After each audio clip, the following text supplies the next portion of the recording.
रुको, एक सेकंड। मुझे तुमसे एक अनकंफर्टेबल सवाल पूछना है। सोचो, अगर मैं तुमसे कहूं कि जिंदगी जो तुम गिफ्ट समझते हो एक्चुअली एक ट्रैप है, एक ऐसा ट्रैप जिसमें तुम्हें बिना तुम्हारी परमिशन के डाल दिया गया।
लिगोटी कहते हैं the most ethical action humanity can take is to stop reproducing.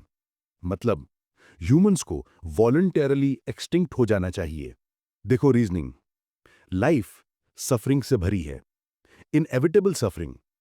जब तुम एक बच्चा पैदा करते हो, तुम उसको बिना उसकी कंसेंट के इस सफरिंग में डाल रहे हो। वो बच्चा सफर करेगा, एज करेगा, सिक होगा, मर जाएगा, और इससे तुम रोक नहीं सकते। तो लॉजिकली बर्थ देना एक सेल्फिश एक्ट है। तुम अपनी डिजायर्स, अपनी लेगेसी, अपनी लोनलीनेस के लिए एक इनोसेंट बीइंग को इस क्रूल एग्जिस्टेंस में फोर्स कर रहे हो। तुम कहोगे पर लाइफ में गुड मोमेंट्स भी तो होते हैं। हाँ, होते हैं, but do those few good moments justify a life time of suffering? Justify करते हैं सर्टेन डेथ? अगर मैं तुमसे कहूं मैं तुम्हें केक दूंगा, पर पहले मैं तुम्हें 100 बार मारूंगा, फिर तुम्हें स्लोली पॉइजन दूंगा और इवेंचुअली मार दूंगा, तो तुम कहोगे no thanks, keep your cake. तो फिर लाइफ को कैसे जस्टिफाई करते हो? तुम कहोगे पर प्रोग्रेस हो रहा है, टेक्नोलॉजी, मेडिसिन, सोसाइटी बेटर बन रही है। ठीक है, मान लेते हैं, बट इंडिविजुअल लेवल पे हर इंसान फिर भी सफर करेगा, फिर भी मर जाएगा, और कोई किसी को परमिशन नहीं देता एग्जिस्ट करने का।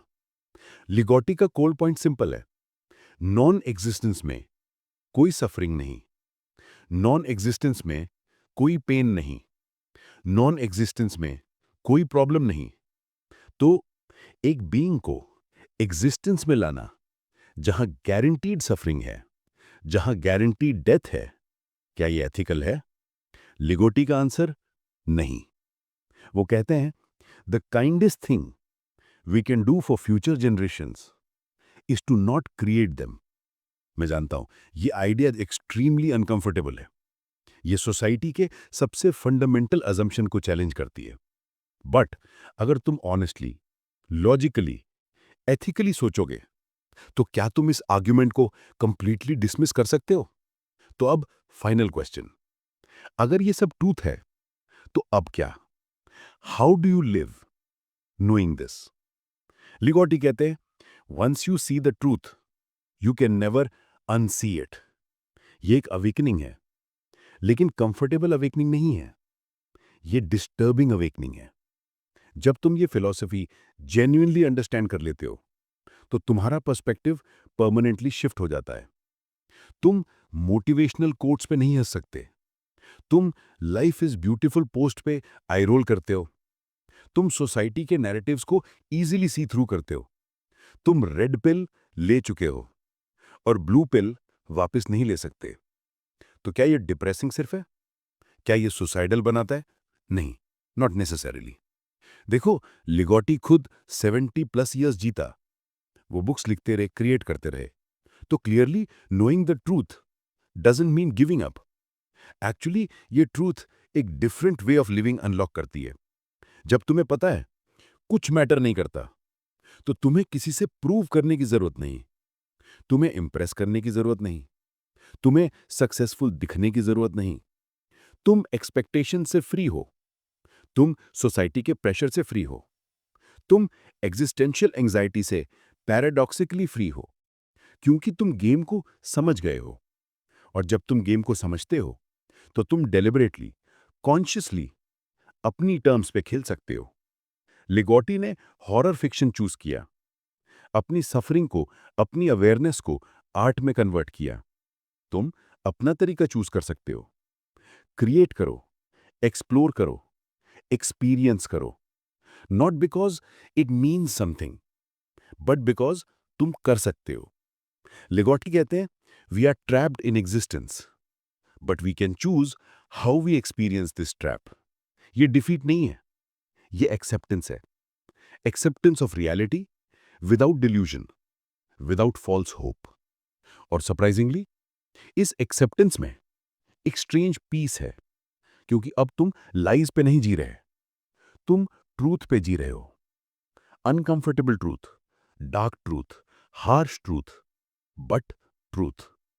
तो दोस्तों, ये थी थॉमस लिगोटी की the conspiracy against the human race. शायद तुम्हारी सबसे डिस्टर्बिंग वीडियो इस चैनल पे, शायद तुम्हारी सबसे अनकंफर्टेबल 13 मिनट। मैं जानता हूं ये इजी नहीं था सुनना, ये फील गुड नहीं है, ये मोटिवेशनल नहीं है, बट ये ऑनेस्ट है।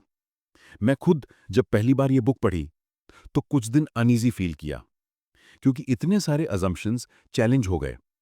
लेकिन एक चीज हुई, मेरा पर्सपेक्टिव जेन्युइनली चेंज हो गया। अब मैं लाइफ को डिफरेंटली देखता हूं, थोड़ा ज्यादा ऑनेस्टली, थोड़ा ज्यादा क्लियरली। ये फिलॉसफी सबके लिए नहीं है। अगर तुम हैप्पी हो अपने बिलीफ्स में तो वहां रहो, ignorance is bliss actually true है। लेकिन अगर तुम ट्रूथ सीकर हो, अगर तुम कंफर्टेबल लाइफ से अनकंफर्टेबल ट्रूथ्स प्रेफर करते हो, तो ये बुक तुम्हारे लिए है। तो मैं तुमसे पूछता हूं, क्या लाइफ एक ब्लेसिंग है या एक ट्रैप है? क्या एग्जिस्टेंस एक गिफ्ट है या एक कर्स है? क्या होप जेन्युइन है या एक डिल्यूजन? कमेंट में ऑनेस्टली बताओ। मैं जेन्युइनली क्यूरियस हूं तुम्हारा पर्सपेक्टिव क्या है। और अगर ये वीडियो ने तुम्हारा पर्सपेक्टिव चेंज किया, अगर तुम्हें लगा I have never thought like this before, तो लाइक करो, शेयर करो, क्योंकि ये कॉन्वर्सेशन इंपॉर्टेंट है। और सब्सक्राइब करो AIRN को, क्योंकि यहां हम इजी आंसर्स नहीं देते, यहां हम डिफिकल्ट क्वेश्चंस पूछते हैं, यहां हम अनकंफर्टेबल ट्रूथ्स एक्सप्लोर करते हैं। और देखो डार्क फिलॉसफी प्लेलिस्ट, जहां हम एक्सप्लोर करते हैं निहिलिज्म, एग्जिस्टेंशियलिज्म, अब्सर्डिज्म, सब कुछ। दोस्तों, याद रखना, सच कभी कंफर्टेबल नहीं होता, लेकिन सच पावरफुल होता है। और जब तुम सच को एक्सेप्ट कर लेते हो, चाहे वो कितना भी डार्क क्यों ना हो, तो तुम्हारे पास रियल फ्रीडम है। Freedom from illusions, freedom from false hopes, freedom from social narratives. Thomas Ligotti कहते हैं, in the end we are all just puppets who have become aware of their strings. तो अब जब तुम अवेयर हो, तो तुम क्या करोगे? मैं हूं Aryan. Stay conscious, stay honest, stay aware of your strings. मिलते हैं नेक्स्ट वीडियो में एक और माइंड बेंडिंग, अनकंफर्टेबल ट्रूथ के साथ। Peace, if such a thing is even possible.